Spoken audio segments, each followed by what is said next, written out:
Welcome to Breaking Through with me, Kristen Rao Finkbeiner, powered by Moms Rising. We have a really powerful show for you again this week. We start out talking about why Donald Trump is holding a really good housing bill hostage in order to cheat on the elections. After that, we touch base with what's happening with the attack on the First Amendment and how you can protect your rights to freedom of speech. Following that segment, we dive into some spectacular wins that are happening around the country and the primaries that are happening and what lessons we can learn from them. And then we close the show touching base on abortion rights, how they continue to be under attack, and what it's costing our economy. We're going to jump right in with our first guest. We have a really important guest joining us today. I am really excited to have him with us, Eduardo Soto with the Raben Group. Who knows everything that's happening inside the Beltway in the U.S. Capitol, or at least most things. Welcome, Eduardo. I cannot possibly live up to that, but happy to be here. Thank you for inviting me, Kristen. Well, I have the honor of being able to work with you regularly, and so I'm your witness that what I said was true. Speaking of which, we have a terrible, awful, very bad situation of doom happening related to something that is called the Save America Act. Hello, this act does nothing to save America. What it would do if it passed is attempt to save Donald Trump's, whole situation by eliminating or reducing our ability to vote, which is our protected right. So the Save America Act is like an opposite situation. It's basically the opposite of its title. It's like the Sink America Act. What is in, I'm going to just call it the Sink America Act. What is in the Sink America Act? Well, two important factors in the Save America Act, which is different from the SAVE Act and slightly different from another piece of legislation called the Make Elections Great Again Act. Yeah, you heard that right. That one exists too. But what sets it apart is that even though they call it a voter ID bill, it is more precisely known as a documentary proof of citizenship bill, because it is not like you're walking into a liquor store, like so many supporters of this bill like to argue, and producing your ID in order to buy booze, right? Which we know that is totally fail-safe because none of us have ever gotten away with using a fake ID to buy booze, right? None of us have ever been able to achieve that. It is notoriously difficult to do so. But anyway, that is the example they use. And it's important to note that that is not what this law actually does. But by imposing a requirement for documentary proof of citizenship, they're requiring pretty serious paperwork, right? Your birth certificate, your passport, things that not every American has handy or that they can afford to quickly get a hold of. And unless you're able to provide that, they can turn you away at the polling station and deny you the ability to vote, even if you're an eligible voter, a U.S. citizen, and you meet all of the requirements. Now, they also use documentary proof of citizenship to do something else that Trump has been trying to achieve for a little while now, which is to all but eliminate vote by mail. It is extremely difficult under the rules that would be in place under this law to get a ballot mailed to you and to be able to submit your vote by mail. And that's problematic in the 8 states, including Washington State and the District of Columbia, that have universal vote by mail, where pretty much anybody can have the convenience of a ballot sent to them and sent back to cast their vote. And it also eliminates the ability of many people in rural areas to be able to vote, because many rural areas, if they didn't have access to vote by mail, would have to drive for hours each way to be able to vote, because there aren't enough voting locations at this point in the United States of America either. And I'm personally offended about that. I'm personally offended about all of this. And I'm offended on behalf of myself, on behalf of every mom, dad, parent, and person in America.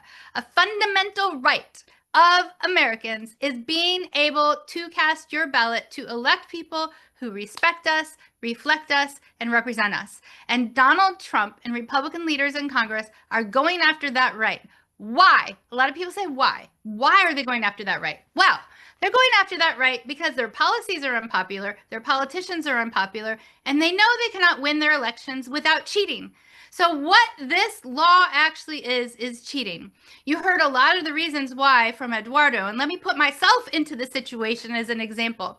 My legal name is Kristen Rao Finkbeiner. My birth certificate is Kristen Rao. That means my driver's license and my birth certificate do not match. That means that I would be excluded from voting, even though I was born in Chicago, Illinois, and have been a lifelong voter. That's one problem. Now, I have a passport. It costs over $200. I also could use that to vote, but passport agencies are actually closing down the locations. They're restricting libraries and other places where you can get passports from being able to do that work. So as this bill of doom is going through, there's also administrative processes that are restricting areas where people can get their passports, and the cost is really high. Also, I live in Washington State. Hello, I vote by mail. The ability to be able to vote in person in states like Washington, where there's vote by mail, and there are many, cannot be turned around on a dime to have a whole bunch of polling locations that you can turn on overnight. These kind of things are aimed at knocking out voter participation. In other words, again, cheating, because their policies, their politicians, and who they are and what they're doing is unpopular. Now, a person who knew that they were doing the right thing for democracy would be saying, hello, voting rights are human rights, are American rights, and we celebrate voting rights on the 4th of July with our fireworks. And yes, that is what I will be celebrating, voting rights with my fireworks. But they're not doing that. So, Eduardo, what do people need to do to get this feeling of outrage, into Washington, D.C.? And I have to share a little bit of context for people that I want you to share too, which is why is my hair, your hair, everybody's hair on fire about this? So, we recently had, by we, meaning the U.S. House, the U.S. Senate, passed the most spectacular housing bill in a really long time. Donald Trump is saying he's holding that bill hostage until this terrible bill of absolute doom related to voting unrights goes through. Can you share what happened with that process of the housing bill and the hostage taking? You know, it was like the Schoolhouse Rock special come to life. This major housing bill was negotiated by leading Democrats and Republicans on the committees of jurisdiction over issues of housing to promote development and building new housing, to lower the cost of it, to include things like prohibiting private equity from owning single-family homes. Like a lot of, really good policy. Elizabeth Warren played a role here. Senator Tim Scott, Republican from South Carolina, played a lead role here.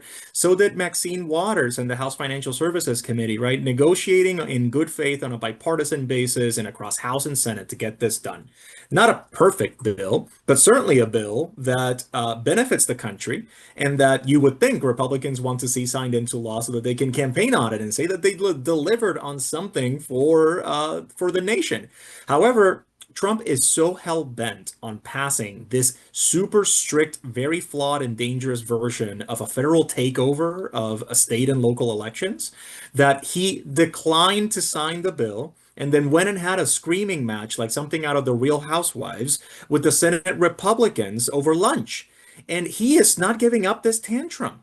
He's waiting for somebody to tell him what he wants to hear, which is that this is going to become law. And the reality is that if everybody sticks to their guns, it's not going to happen.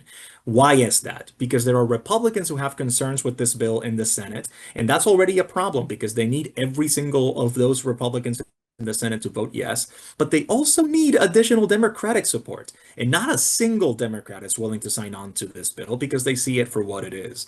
We've seen what happens when states like in Texas try to use federal eligibility, right? There's this database out of DHS, and they try to use it to determine who is an eligible voter. Are you actually a U.S. citizen? Can I give you a ballot? Who do they end up turning away? Well, Kristen, you'll be shocked to hear it's actually U.S. citizen women who have been denied the ballot when they show up to vote because the state is relying on really flawed citizen eligibility data. And the good news is that when Trump has tried to expand that database, a federal judge earlier this week told him, actually, you broke the Social Security Act trying to do this. You violated the Privacy Act when you tried to do this. They broke a bunch of laws trying to make this database into something even more powerful and still very, very deeply flawed. And now they can't even rely on that. Not only that, he tried to use a March 31st executive order to essentially ban vote by mail and to force states to use that list to determine who can get their ballot mailed to them. Well, the USPS Postmaster General testified yesterday, yeah, we fully intend, as long as we're allowed to do this, to keep the ballot from you if you're not on these lists and if we decide that you don't seem like an eligible voter. This is hugely problematic, but guess what?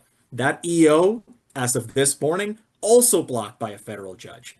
So they Ooh. have no choice but to try and force this Save America Act through Congress, which is going to be very difficult to do for a number of reasons that I'm happy to get into. But the bottom line is that they do not have the votes.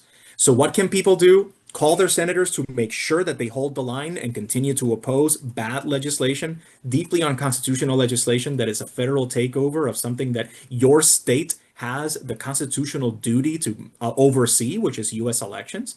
Make sure that you are registered to vote ahead of time and that you know your options for casting your ballot. And then make sure you show up to vote, whatever that looks like for you in your state, but vote like your life depends on it. And it does. Our democracy depends on it. What is the feeling inside the US Capitol right now with our voting rights under attack? I mean, everybody who's in that building got there because of votes. I imagine the vibe is low. What's the feeling?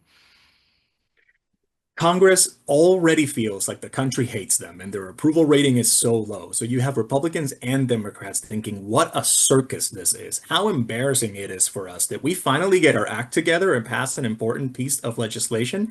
And it is held up because something that has been repeatedly said to the president cannot become law is his number one priority. Not lowering your cost of living, not building more homes so that people who can't afford a home or can't find one can finally have that option available to them, not stopping private equity from buying up single family homes so that they can force people to rent instead of own and build some equity in their lives. None of that, right? It all takes second stage to the president's agenda to take over elections and make sure that he can decide who gets to vote and who doesn't. And that's highly problematic. That's highly problematic because he only wants people who are going to vote for him to vote. I'll just be blunt about it. That is not how democracy works. When people call their member of Congress, and we want you to call your 2 senators and your 1 House member, what should they say? Now, you're going to talk to a staff person who answers the phone. So when the staff person answers the phone, what should they say? Well, they should say, I am very concerned that the Save America Act has now become the number one priority of this White House, and I need my representative to oppose it if it ever comes up for a vote in any way, shape, or form. If it comes up for a vote on its own, if it comes up for a vote attached to something else completely unrelated, like, the Protect Puppies and Kittens Act, don't let that slip by. Right? We need to oppose this bill no matter how they try to force it through. And I think they should also point to the fact that, hey, I think in my state, we do things a little differently. Why are you trying to impose a singular way of voting and this one approach, one size fits all, when I think every state is different? And that's a beautiful thing about this country, right? There are states that understand they need to conduct their elections differently from others because their people live in different geographies, because they have different resources. And guess what? I can't name a single election administrator, any person who actually works so hard to make sure our elections are secure and that they run smoothly every election year, who actually wants this. Even the people who sympathize with the president will say, you know what? They're imposing all of these new requirements on me, and I have no idea how I'm going to get that done. They're not giving me any new money to do it, right? So you are also standing up for your local election officials when you say this is bad policy and I cannot support this legislation. I urge you to vote no. And everybody, for this July 4th season of patriotism, put on your red, white, and blue outfits, make those calls to your 2 senators and your 1 House member and say, please stand up for our right to vote by not passing any SAVE Acts. Not okay. And thank you, Eduardo, for being on. Thank you for all you do. Thank you, thank you, thank you. We're going to take a quick break, but stick around. We'll be right back with our next guest, who is talking about freedom of speech, how our First Amendment is under attack, and how you can fight back. We'll be back in just a quick moment. Welcome back to Breaking Through with me, Kristen Rout Finkbeiner, powered by MomsRising. We have a really spectacular guest joining us today. We have Anna Gomez, who's a commissioner on the Federal Communications Commission, also known as the FCC. Welcome, Anna. Thank you. I am so thrilled that you're on because we're coming up on July 4th, and the First Amendment is a right that I personally celebrate as part of July 4th. We have a First Amendment, and it is glorious and beautiful, and the FCC works a lot on that, as do you. What's happening right now related to big media companies, the First Amendment, and everything? Yes. Well, I'm very happy to celebrate the First Amendment with you, especially with our 250th anniversary coming up, and how important our rights are to our democracy. So thank you for raising it in that context. That's perfect. What's happening right now is this administration has been on a campaign to censor and to control what we see and hear. They cannot abide any kind of criticism. They make demands that they be covered in only the way they want to be covered. They ban reporters that refuse to do so. And they're using any leverage they have to go after critics of this administration. So the FCC is one of these levers that they're utilizing. And the FCC is absolutely going after broadcasters, whether they be radio or television broadcasters, that displease this administration. Now, it's important to note that, yes, what we do implicates the First Amendment, but we are prohibited by law from censorship. And the First Amendment, of course, is also an important bulwark against us using our power in order to chill speech. But that's what this FCC is doing right now. Wow. I mean, that is heavy. That's something that you see in movies, that you read about in fiction books, that you think of as some type of dystopian disaster that might happen not someplace called the United States of America, but it is in fact happening here. Readers, audience, listeners, everybody, it's happening here. We're hearing it directly from an FCC commissioner that our freedom of speech is under attack, that censorship, which is illegal, is happening. What can people do who are listening and paying attention when they realize in this moment that we are in a dire crisis of our democracy? So it's very important to call out these actions. We cannot let it become normal. And it's good when we hear from people and they actually speak up and speak out against what this administration is doing. We saw this very effectively when this administration tried to get Disney to take Jimmy Kimmel off the air. And viewers immediately reacted and said, no, we're not going to tolerate this. We as viewers have the right to see the content of our choice just as much as Jimmy Kimmel has the right to say whatever satirical thing he wants to say about this administration. That is what the First Amendment protects. So when everyday people push back and make themselves heard, it actually helps, because we need to shine a light on these actions. Otherwise, it just emboldens the administration and they keep doing it. Jimmy Kimmel was a big deal when it happened, but this has been happening since the beginning of the administration, whether it's going after the New York Times or the Wall Street Journal because of what they've written, or it's going after The View. That's currently, right now, the FCC is going after The View to try to take enforcement action to further intimidate Disney, because Disney/ABC, Disney owns ABC, has refused to capitulate to this administration's demands. And therefore, the administration is just going to keep throwing itself, all its power after ABC and Disney. Now, number one, like I said, speaking out is so important. It's also good to encourage the courage, because capitulation breeds capitulation. And we've seen way too much capitulation by corporations and corporate parents to this administration's demands in violation of the First Amendment. But courage begets courage. And when people encourage these corporations to act in their own interests, really, and in the interest of protecting press freedom and the First Amendment, that is also going to encourage other corporate parents to be courageous as well. And what does that courage look like? Does it look like I love that courage and encouragement. Does it look like retain the view, keep Jimmy Kimmel? Like, can you give us some examples of how we would message that courage and encouragement? Because again, I love that. Thank you. Yes. And speak up also don't tread on my rights. Don't tread on my Yeah. First Amendment rights. We have these rights for a reason. Our country is so great because we actually honor the rights under the Bill of Rights, under our Constitution. And if we lose that, it frays our democracy, and that's not good. So just speaking up. For example, right now, the FCC is seeking comment on whether to allow The View to continue to have guests of its choice on the show, or to subject them to additional requirements.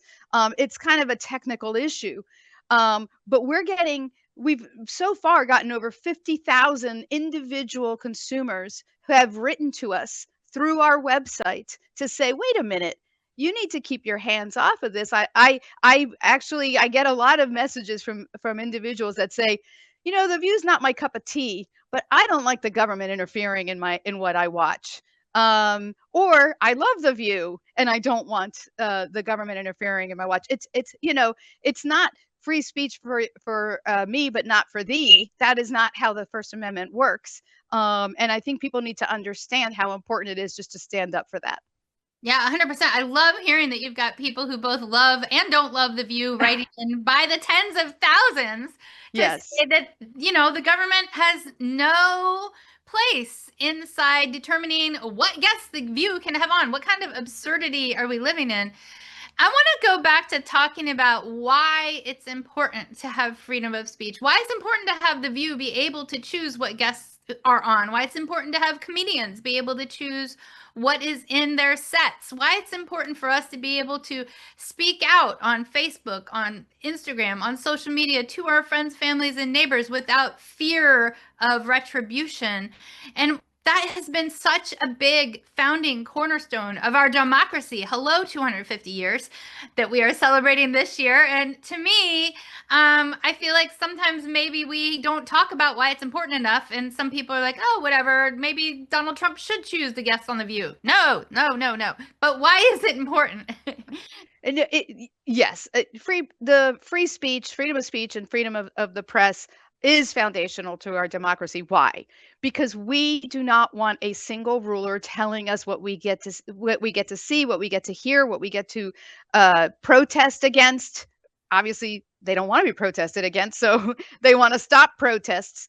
We want our government to be of the people, by the people, for the people. And we want to be able to hold power to account. That is why we call the press the fourth estate. They are that important to our democracy that we see them as an important check and balance in our governance of our great country. So preserving the right to speak out, to criticize, even if we don't like it. And we often don't like it. That's why so many First Amendment cases in the Supreme Court are pretty abhorrent speech that we say, no, I know we don't like it, but we can't have the government telling people that they can't march for something really awful because it is their right to do so. So that is why the freedom of speech is so important to this country. It's really important. And the thing that I think about sometimes in moments like this is the great philosopher Hannah Arendt once said that one of the main problems with American civilization is that we stop talking at the point of disagreement. But that's actually when true dialogue begins. And in my experience, when true dialogue begins, that's where you start to get true solutions that respect and reflect who we are as a country in a bigger, better way. And so if we say, okay, we only get to hear Donald Trump's information, which, fact checkers show is often not information at all. Donald Trump has a strong track record of disinformation and misinformation. And if we only get to hear that, then we don't get to have any dialogue about how we build solutions, build that bigger, better democracy, that community where everyone can thrive, and importantly, strive toward that more perfect union. That's one of my other favorite phrases in our country's founding documents, is that we are building toward a more perfect union. We had a dream, or some people had a dream, of being able to continuously build a better democracy. We haven't yet achieved the goals of liberty and justice for all yet. Hello, I'm still fighting for that. You're still fighting for that. So many of us, millions of us, are still fighting for that every day, that liberty and justice for all. And to do that, we need to be striving toward that more perfect union. And to strive toward that more perfect union, people, we need freedom of speech. We need to be able to talk about what our experiences are, what we see happening around us. What are the facts in science? What's happening in our communities in order to get to solutions that really work for the most people possible? Because I know you listeners, I know you audience are with me on, we want to have everybody have a chance to build a good life. And to do that, we need freedom of speech. I have thoughts on this. I do. I'm like all the way on my soapbox. What am I forgetting about freedom of speech when it comes to the FCC and about what's happening to the FCC under attack right now? Yeah. So, the FCC has taken a lot of actions that I believe violate the First Amendment. And it started very early on in this administration. So there are partisan organizations that don't like the news media. This is, and I think that it's very dangerous that we have had an administration that has been calling it the fake news media for so long that they are breeding distrust in the news media. It's a coordinated strategy to breed distrust. And then they come back and say, well, this distrust in the media is the reason why we need to act, because we need to make sure that these broadcasters are meeting the public interest. So starting at the beginning of the administration, the first thing that you saw was the FCC revived complaints by partisan organizations against ABC, NBC, and CBS because of the content of their news. ABC, actually, it was a complaint because they complained that the ABC moderators fact-checked the then candidate too much, and did not fact check Kamala Harris as much as they fact checked Donald Trump during the one debate that they had, and that somehow was a violation of FCC policies. It's not. So why would you revive a complaint? That the last FCC staff had dismissed all these complaints as not raising valid violations of the rules. The other complaint against CBS was the one about the 60 Minutes interview, where the administration claimed that they had edited the interview to make Kamala look good, and then Trump sued on that. Back then, sued ABC. And then the NBC complaint was about the Kamala Harris appearance and Saturday Night Live. And that one they said was a violation of the equal time rule. Legally qualified candidates are allowed to ask for, it's not really equal time, it's comparable time, but nonetheless, they're allowed to ask for that. Important to note, NBC actually gave the then candidate Donald Trump, not just equal time or comparable time, they gave them 2 different time slots where they gave him free advertising, basically. And yet somehow the FCC revived this complaint, even though it's clear there's absolutely no violation. My point is, these were raised in order to hold them over these entities. And that's what they've done ever since then. Then ABC, unfortunately, ABC unfortunately settled with the president on there was a George Stephanopoulos interview where he claimed defamation. Legal experts said ABC would have won that, but they settled it because initially the corporation started to capitulate. They said, well, this is going to be costly. We don't like the judge that we got. So they gave him $15 million.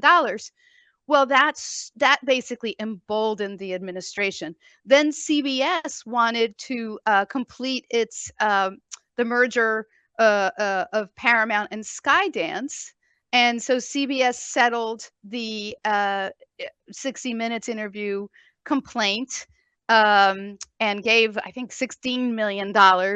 And that, again, continued the emboldening this administration with what they're doing. And then as soon as CBS settled that, as soon as Paramount settled that lawsuit, 2 days after that, the FCC approved the merger. But on top of that, it wasn't just that they approved the merger as soon as they settled that really baseless lawsuit about the 60 Minutes interview. Paramount agreed to install a ombudsperson to field complaints about bias at CBS. So think about that. You have the FCC conditioning a license transfer order on First Amendment grounds, basically. We're going to keep an eye on you and make sure that you are doing things the way we want you to do it through this ombudsperson. I call it the truth arbiter, and it's the truth that this administration wants. Then the investigations against Disney ensued, and now in what I call the most egregious action that this FCC has taken against the First Amendment, and that's bad because there's been a lot of bad actions. They have required ABC and Disney to renew their licenses for all their broadcast stations early. They have 8 broadcast stations nationwide. They weren't due to be renewed for at least 2 years and some for 5 years under some pretextual complaint that they have about their DEI practices, diversity, equity, and inclusion practices. Think about that. Broadcasters losing their licenses to broadcast because of diversity, equity, and inclusion practices. It's insane. But that's what they're doing, and that's what they're in the middle of. But this is where I am very heartened, because Disney has decided, nope, I'm done. We've learned our lesson from settling our lawsuit and from the Jimmy Kimmel incident. We are going to fight this. And it is clear that they're going to fight it. And if this ends up going to court, they will win. And it'll be a big rebuke to this agency and to this administration, much like all the other court rebukes that you've seen every time they've tried to go after reporters, newspapers, even the universities, and so on and so forth. The Supreme Court has been very clear about the First Amendment. Thank you so much. This July 4th, you all, this July 4th season, we are celebrating our First Amendment rights, and we are standing up for them. Please write the FCC and tell them to stand up for your rights. Give them a comment on their many comments that are opened about what they need to do. Protect The View, protect NBC, protect CBS, protect Disney, protect all of the outlets for being able to broadcast what they need to broadcast, not what Donald Trump wants them to broadcast, in a deep violation of the First Amendment. Thank you so much for being on, FCC Commissioner Ana Gomez. Thank you. Thank you. We're going to take a quick break, but don't go away. Next up, some wins are happening in primaries around the country. What we can learn from those wins. We're going to touch base in a moment.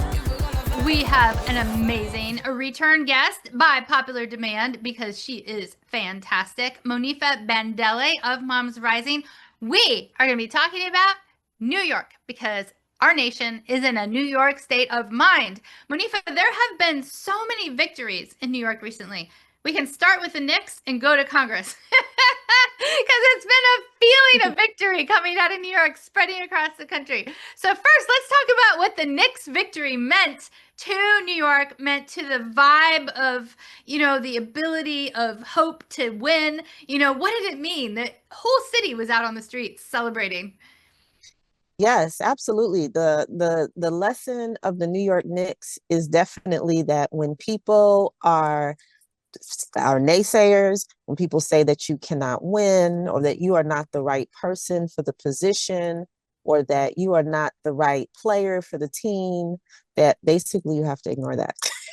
That's what the story of the Knicks is, because it's about skill, of course, and at the highest level, we had tremendously skilled players all over the country. But at the end of the day, it is the drive, the belief in yourself, the commitment to being a team, right? And to playing together that we saw unfold. I think it was just really important to New York because it's been so long. So, after 5 decades of waiting for a WNBA championship, but I don't want people to forget that New York had WNBA, excuse me, for the NBA championship, but I don't want people to forget that 2 years ago, the WNBA New York's team, the New York Liberty, won the national championship. So we've had two in a row, but we are really excited about the Knicks.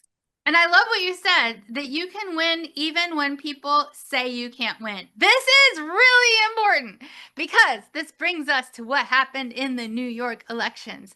A lot of the people were saying, hey, you can't win if you support access to universal child care. Hey, you can't win if you support living wages. Hey, you can't win if you support health care for all. But guess what? All of those candidates just won. Can you share a little bit of context about the revolution, pretty much, that just happened in New York with the voting outcomes from the midterm primaries that just happened? Absolutely. One of the things that people may have seen during the finals and the playoffs is that in stadiums all over the country where the Knicks were playing other teams, half the stadium were rooting for the Knicks, and it was very confusing to people watching. And that's because a lot of New Yorkers who love their home, who love where they were born, can no longer afford to live in New York. So when you're watching the game in Atlanta or in Cleveland or San Antonio, people are like, who are all these New Yorkers in there? There are people who still love the city, but because of childcare, because of the cost of housing, because of the lack of a living wage, have had to relocate from their, their New York, their Brooklyn, their Bronx, their Queens. And so this is very connected to the electoral wins, because New Yorkers have been wanting someone that will fight boldly for the things that families need, even if the data is not showing that it's something that can happen. It's just like the Knicks, right? They're like, but we're New York. Why can't we have these things? We're one of the richest cities, not just in the nation, but in the world. So why can't someone who is working full time afford childcare?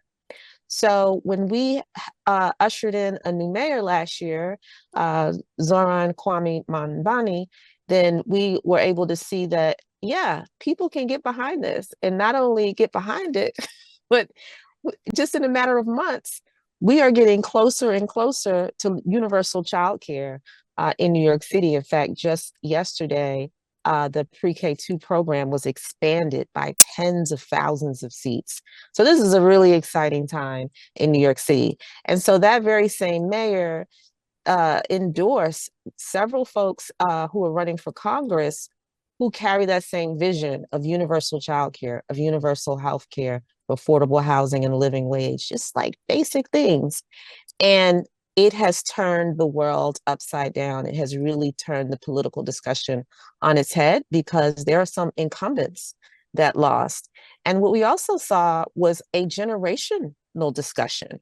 In places in Manhattan, in a neighborhood called Washington Heights, we saw young voters stand up to anti-Black rhetoric and usher in a new member of Congress in their community. And you see, even from just the exit polls, the way that those votes were cut along generational lines. So we see young people rising still since last year, and we see our issues rising.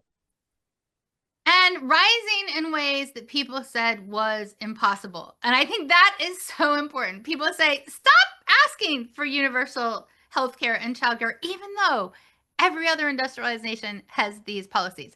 I was watching the World... All the countries in the World Cup have... Exactly. Oh, yeah. All the countries in the World Cup have universal childcare. And healthcare. I was like, what? It really comes... And paid leave. Yes, and paid family medical leave, and earned sick days. 166 countries have earned sick days, and we do not. We do not have a minimum number of earned sick days. 80% of low-wage workers don't have a single paid sick day for if they get like the flu or the norovirus or something worse, or their kids do. Like, how are we supposed to exist? And the lack of those policies is costing us so much money. For example, just earn sick days. When people don't have access to a sick day, what do? They go to work sick, and then everybody else at work gets sick. And then that's called presenteeism. And that actually costs more money in the long run to the company and to our economy. Similarly, if we don't have access to universal health care, people still get sick. Democrats, Republicans, independents, libertarians, socialists, everybody gets sick. And when you don't have a chance to get better, that illness just often does not get better either and gets worse and costs more money. And so it costs money to not have these policies, and a lot of people don't know it. And yet we're told it's impossible, but we don't believe that it's impossible. That's right. I'm like, we know it's possible. We know it's possible because these policies are passing at the state level. They've passed at different countries. Everything has gone better. What do you think we need to be thinking about, the lessons learned from what's happening in New York with the congressional elections and more, that need to be lessons for the rest of the country? Absolutely listen to your constituents and stop listening to pundits. I mean, it's really such a huge lesson in that. If you listen to what the conversation was leading into this primary election, it were people who want to shape the narrative, but that's not really the narrative that exists. That's not the reality that's happening on the ground with constituents. The other big lesson is fight for bold transformational policies. People no longer want you to tinker with things that are fundamentally not working for them. They want you to sit down with them and help really reimagine and reshape what's available so that families can exist in this current environment and in this current climate. And that's what the candidates that won did. Also, we've got to look generationally. We have to engage young people. We have to listen to young people. We have to prepare young people to run for office. These are really critical things, because what I'm seeing not only with the mayor's race, but also in the congressional race, in those places where you saw young leaders emerging, you also saw a surge in young voters. And I don't think we're paying enough attention to that. That's so important. That's so important. Speaking of that, in November, we're going to have elections across the country. The midterms are coming. The midterms are coming. I feel like I should run around with the midterms are coming. The midterms are coming. In fact, I kind of am. So what should people be doing now to be preparing for the general election midterms in early November? Yeah, making sure that, all the things we tell folks to do, have a plan to vote, make sure your neighbors know to vote. In many places, like the city I live in, it's kind of like the primaries are the general elections, but no, you still have to get out and vote again in November. So definitely we have to do a ton of voter education, especially because we have a lot of new voters, right? We had a surge in young voters last year, and now we have a surge in young voters this year. And we're going to need to put out information so that folks know, no, there's also there's a general coming, and here is what is at stake there. Even though some of the people in New York that run the primaries are uncontested, we still have a lot of races that are. So that's what we really need to do, and to continue to share your stories and to push. Don't just push the people who you think are against you. We also have to push the people who've been our champions, but they're not keeping their foot on the gas, and they're not getting off the bench with the energy that we need them to have. And that's what we have to do moving forward. Yeah, I mean, 100%. Don't give up on democracy. I'm really thinking about July 4th and the dream of striving toward a more perfect union, because we certainly aren't perfect yet, but of liberty and justice for all. And that we want candidates who reflect and respect us. And it's going to take all of us voting and voting against a lot of voter intimidation, voter suppression. We see a lot of shenanigans happening out of the White House, with them seeing their polling numbers so low and basically trying to cheat by putting in voter restrictions that are unconstitutional. So, people, now is the time to look at the beautiful changes that can happen that actually make America better for everyone to thrive. And I do mean everyone. And the examples in New York. And then get a cohort together of friends, families, and neighbors who you're going to have a party with on election day, general election day in November, and make not only your plan to vote, but your plan for a party to vote, I think. What do you think about my party to vote, Monifa? Yeah, I think that's really important all over the country for people to get together and do things that are joyful and fun and exciting and really inspire people to get civically engaged. I think a lot of times when we talk about civic engagement, it's kind of dry and boring. So we need to do things that spark that kind of energy, that tap into our cultural heritages to make sure that we get folks out there. 100%. Do you have a voting plan that is fun? I want to hear. Do you have a regular voting protocol? You know, I think I'm going to listen to some of the young people around me and see what they have planned. I know that there's people who are going to be listening and watching debates, and sharing their ideas and discussing them and then going voting. So I'm really looking forward, looking forward to the midterm elections. Also, between now and then, really getting engaged around immigration. Just had a horrible decision on the support around TPS for Haiti, and in places like New York and in Miami, we're really going to have to pay close attention to protecting our Haitian neighbors. 150%. The U.S. Supreme Court, which is stacked by in mind. Yes, agree. Yes. The Supreme Court is right now stacked by MAGA supporters and really violating the intention of many laws itself, which is a sad moment in our nation's history. So I agree with you 150%. As always, Monifa, thank you so much for being on. Thanks for all you do. Don't go away. Next up, we're talking about abortion rights and how restrictions are costing not just lives, but our economy. We'll be back in a quick moment. We are overjoyed to have Kate Bahn on from one of our favorite organizations, the Institute for Women's Policy Research, also known as IWPR, also known as Awesome Sauce.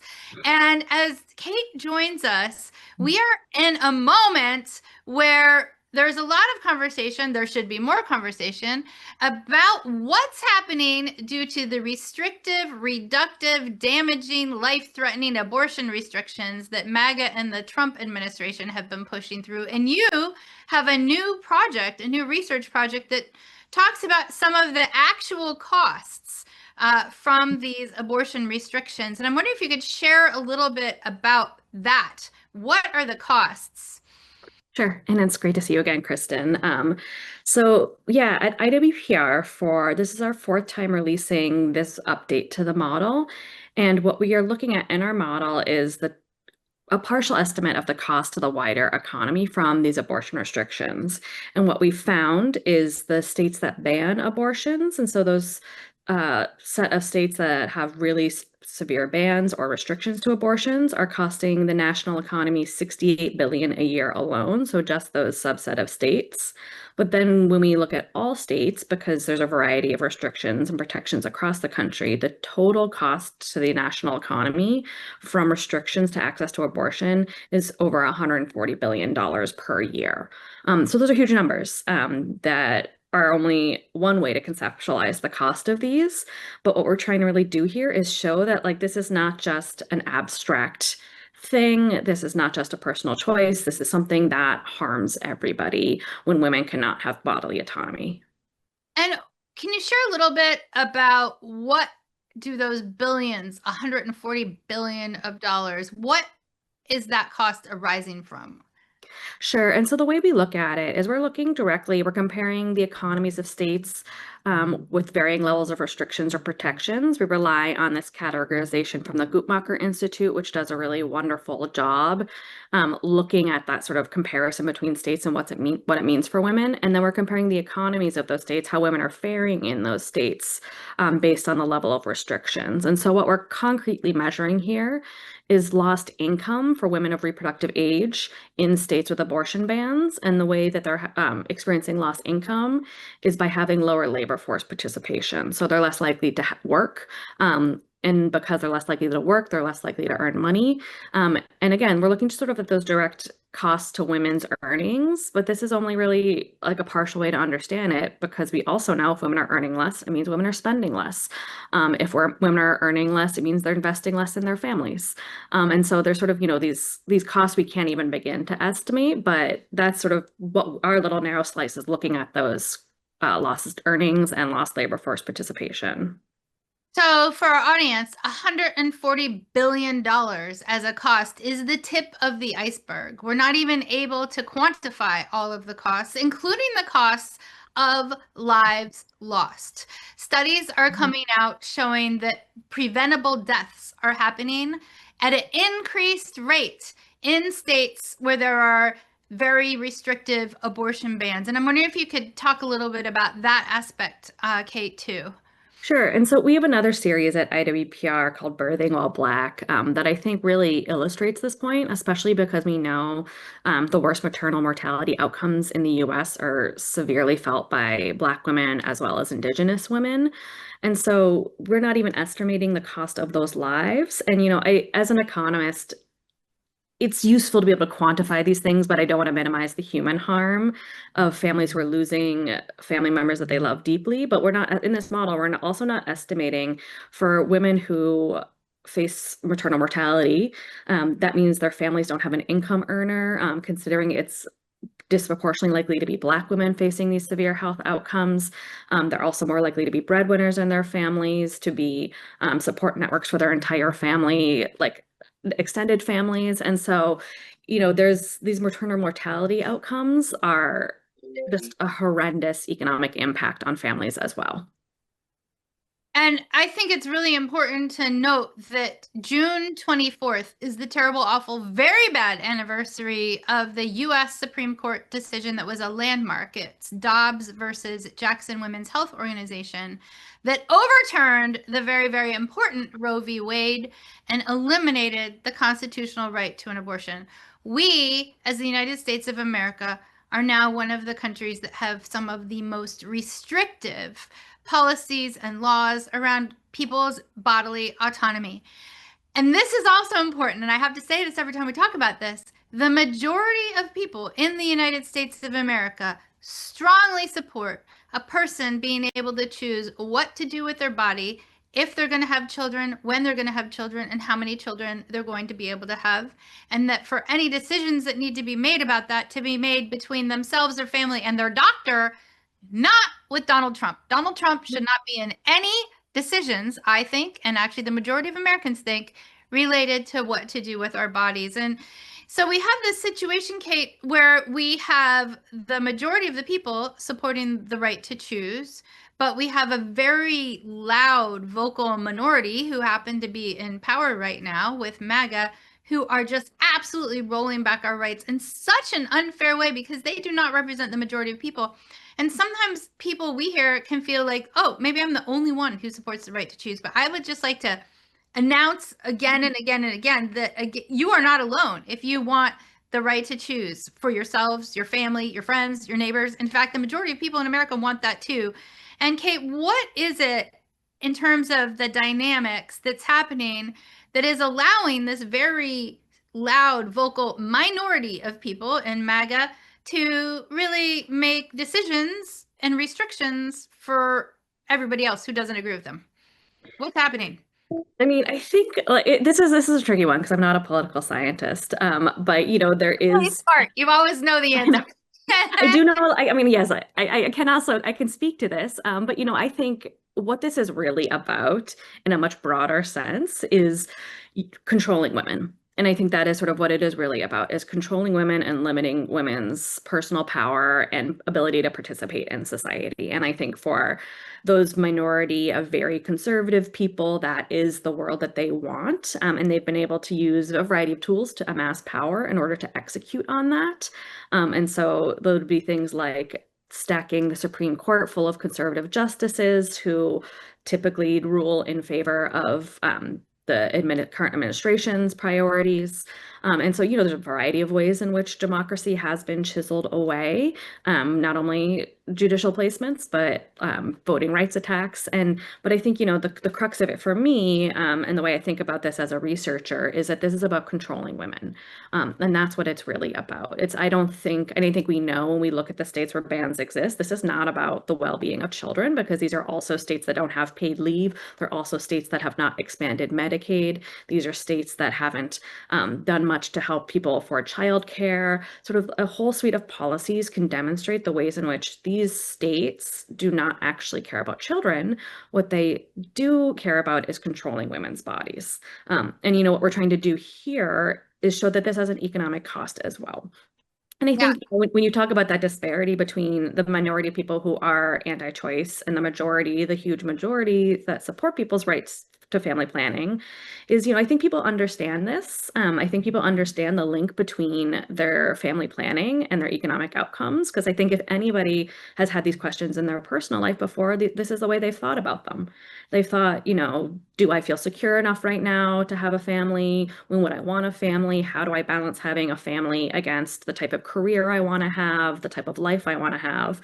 These are sort of really normal thoughts that people have in their life over the course of their life. And I think people get that. I think they understand that. And I think it's, those few people who benefit from disempowering others who want to limit that. Additional evidence or receipts, if you will, that you are exactly right about this being about disempowering women, not about the policy of abortion rights, is that the number one way to decrease abortion rates is to increase access to birth control. Yet, this very same administration, who purports to be all about decreasing, quote, abortions, is also anti-birth control. In fact, they just pushed for the burning of tens of thousands of dollars of birth control just because they didn't want to distribute it. I cannot with this administration and this hypocrisy. So I just bring these receipts that you were exactly right forward as well. And you're also exactly right on the economic aspect of the situation. We know 6 out of 10 people who need and have abortions are actually already moms. We know that childcare costs more than college and more than rent in 17 states. We know, as you said, that paid family medical leave is not the norm in the United States of America, but it is in the rest of the planet Earth after a new baby arrives. We also know that solutions to family economic insecurity are possible, and that Republican leaders who have been pushing bans on us being able to decide what to do and when with our bodies are also banning those policies like childcare, affordability, and access to healthcare. Hello, they just rolled back over $1 trillion in healthcare access from passing. And so it's the height of hypocrisy, and it makes me so mad. I have to just share. So what can people do? What should people do? They should support IWPR because we need the data to keep people in line. Like, hello, what you're saying is not truth. It's fiction. Here's the truth. But what else should they do? I mean, yeah, I love, of course, I love that first one. That I think we need research. I think that is how you change the minds of people who might be sort of in the center and waffling on something. I think you can change their minds with research. I think you can support grassroots movements to get people access to care. And so there's some really wonderful organizations. If you look at IWPR's website, we have a program called Connect for Success that gives grants to organizations that are helping people in community colleges get access to sexual and reproductive health services. And so looking there not only tells you more about our work, but tells you about some really great organizations as well that are helping people on the ground get access to what they need. And then, of course, I mean, the biggest thing is like, this is not an individual issue that one person can do something for their own life. This is about calling your lawmakers and letting them know that this is not a thing that you support and that they should not support it either. And so, that is sort of the hard thing, is that there's no individual solution. We all need to sort of get out on the streets and use all the tools we have to make sure that we're getting better legislation. And we need to not give up. This is about persistence. And unfortunately, it's about generations long persistence. So people, when I say don't give up, I don't mean don't give up in the next 5 minutes. Don't give up in the next day. I mean, like, don't give up for the rest of your life, because we have seen over time that when women get rights, then some type of small vocal minority of people like MAGA try to pull them back. And so we need to be vigilant. We need to be insistent. We need to not give up. Right now, my daughter has less rights than I had. That is not okay. And, recently, my grandmother called me up, and she was so mad about this whole thing. She was like, generations have been fighting for this and it's going backwards. Don't give up. So when I feel like, oh, this is impossible, I think of my grandma calling me and saying, what the heck? Don't give up. So, it's hard right now because some people think that change should happen overnight. I agree, it should. But it's going to take a lot of us working hard over time, keeping our voices raised, sharing the information and the data of IWPR. Hello. Go to the IWPR website, get the information, stay involved, stay caught up on what's happening, and support IWPR. Thank you so much, Kate, for being on with us. Thank you, Kristen. It's always great to talk to you. Well, that's it for our show today. Thanks so much for tuning in as we tackle the top topics facing our nation in the way that requires the most boring disclaimer in the history of the planet Earth. Here goes. Views expressed on this show are those of the individual speakers and should not be attributed to Moms Rising, to this station, or to any news or social media service that may disseminate a recording of this show to the public or to any segment of the public. Boom! We'll catch you next week.